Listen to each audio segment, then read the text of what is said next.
Alright, this is the first group to do brake lines. So here we are, wall box 9. Come over here. Brake line tools. We open it. Then there's 6 sets. This one is the master set. Students don't get to use this one. This one we keep really perfect in case a customer car goes wrong and somebody needs a bailout. Here's the brake lines. We'll pick this size. So step 1, we need to uncoil about, let's call it 10 inches of this. So uncoil and straighten a 10-inch piece, and then I'll show you how to cut it when we open up this kit right here. And you can use the vise right over here, tubing. You got to be careful. All right, so here's the kit. Here's the cutter. And then we're going to use these tools to make the flares, and I'll show you how. And then there's a couple different benders. This is the nice bender, so I'm going to grab this one. All right, so the brake line's straight-ish. We go, I'm going to pull 10 inches, make a little mark, and then here's how the tubing cutter works. The tubing cutter is not like a saw. We're just going to run it down until it touches. We're going to spin it, twist it a little more, spin it. When it gets easy, just slightly tighten it a little bit. You're just tightening a little bit, but you're not trying to crush it because we don't want it, this line needs to stay round. If you tighten it too much, it's going to crush the line.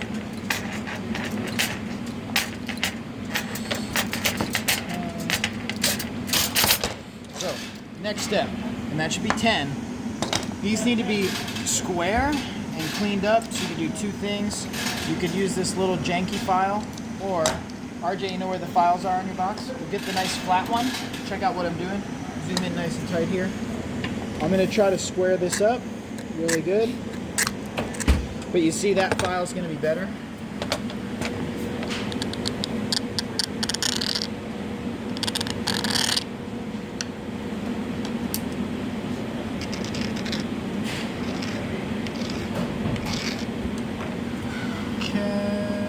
That's close. Sometimes I find easier to lay the file and hold the line.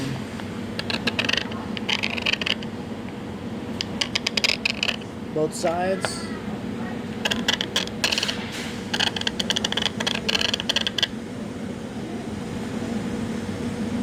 One needs a little more.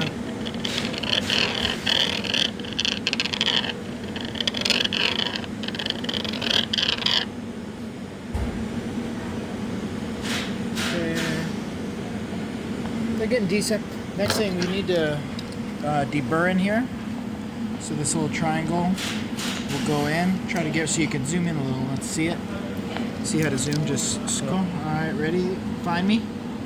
All right, so this is kind of just like pointed inside the line, and we're just cleaning it up. Okay.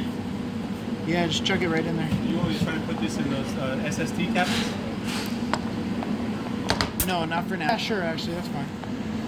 You want to be on video?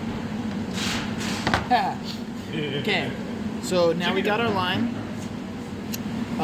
Let's start with doing a flare. So if you look at the kit right here, we'll get this line out of here. You could use this tool right here to figure out what size the line is, but you'd never really. You should already know what size the line is if you're doing a repair. And this one is going to be 3/16.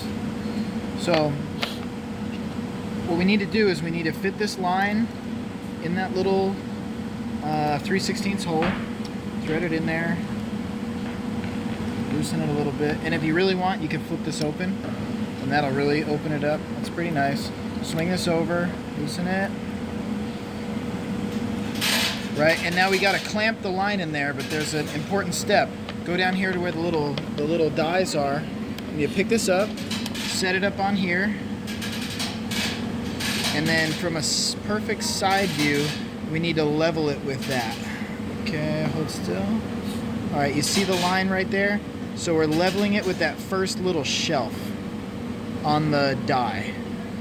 That's how you set the depth. right there. Okay, so with that, now I'm gonna clamp it. And when the tool's new, this works really good. But when the tool starts to get a little worn, you might have to tighten that a little extra. But right now, it should be no big deal. Then this goes in 2 steps because this is a double flare. We drop that die in there. We take this tool, and then we've got to slide it on. It's a little bit of a procedure. And again, the vise would be really good. We may consider taking this over the vise. I'll try to work it right here. Okay. Be nice to me now, sweetheart. I need to loosen this a little more. Okay, a little more. Alright, then I'm going to bring it over. Now this part's going to be weird. Stay right there. See how this can turn? I'm going to turn it to lock it in. And now it's locked in on that bar really good. Now I'm going to start to thread this down just by hand. And then I'm actually going to tighten it. And I'm going to tighten it pretty much until you feel it stop. Like right there. But like, you know, you got to put some force in there. But when you do manual labor for a living, you make it look easy, huh? Am I right? All right, get that out of there. Then if you look, that's the first part of the double flare. The next part, we're gonna bring this over. We're gonna thread this in. You're gonna get a good view of that. So that point has to land right in the middle of that flare you just started. And then we're gonna do that same procedure again. Tighten it down pretty much until it stops. That's a kid. That was Ray. Ray not here. Okay, so that's my double flare right there. When I loosen it up, you'll see what it looks like. Loosen both, swing that one. Now we may need to do a little bit of cleanup on there,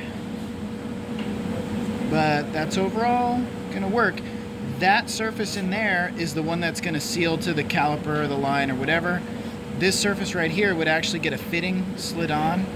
And you know what, at the end I'll grab a fitting. But the next instructions for everyone, we need to bend this line. So this is the nice bender. We don't let Russ use this bender. I was gonna say, I want to show you this thread repair thing I got. Okay, well wait till I do my video. No, it's over there. Yeah. All right, this is actually a 1/4 inch one, so I need to get the different tubing bender. We got the universal one right here. This will have 3/16 on the outer edge, right? So I'm gonna lay this up in here, and then I'm gonna start to bend it. I want everybody to do a 90 right here. So about right there, I'm gonna put a 90 on there. How do you know it's a 90? Well, that 0 should line up with the 90 mark, and then I gotta go just a little more. And then I also like to look at the line. Does the line look like it's 90? It looks like I need to go just a hair more. Okay, that's about a 90. Then I'll open it up, pull it out, and then I want you to do a 45, and I want the 45 to be opposite. So I'm going to set this up. If you look right here, no speaky. Don't bend it this way. Don't bend it like that. Or actually, don't bend it like this. I want you to bend it like that so it goes the opposite direction. Now, what you should do in class, flare this other end. And I'm gonna either have you do an ISO metric bubble flare here, or I may just have you do 2 inverteds. But flare it first. I'm gonna skip that because it's, you know, I don't want the video super long. Then you're gonna put a nice 45 here. Now when I do that, I wanna look down this length and make sure that I've got that thing like parallel to the handle. Right, so hold it right there. That looks pretty darn close. So it's gonna be all in line. Now when I do the bend, it's kind of hard to hold it like that actually, but when I do the bend, you take one more peek. I like it, and I'm gonna do a 45 here. So I'm gonna go to the 45. 45 is half of a 90, in case you didn't know. And then I want to take another look, and that should be pretty in line. So this is what everybody's gonna fabricate. A 90, a 45 the opposite direction, and you should have flares on both ends. This is going to take some practice, and it should be 10 inches. When you're done, you're going to take a piece of tape, and you're going to put tape around it, and you're going to write your name on it, and there will be a box right here. Everybody needs to do this. This isn't really technical work, but this shows you have like skills to be a craftsman. Now there's one more thing I'm going to show you, and that's actually the fittings to this, so hold on one second. Alright, so check it out. This is the line we made right here. This is a line from the factory, so I'm actually going to set this one out so you can see, how you measure up against those two. And then this is the fitting that we need to slide on. You don't get fittings because I'm not giving you fittings, but basically when you fabricate this line, you need to put the fitting on before you do the flare. So once you do the flare, you can't put the fitting on. You'd have to cut the flare off and put the fitting on and then reflare it. By then it's too short. So just in the field, remember to put the fitting on first. So, okay, that concludes.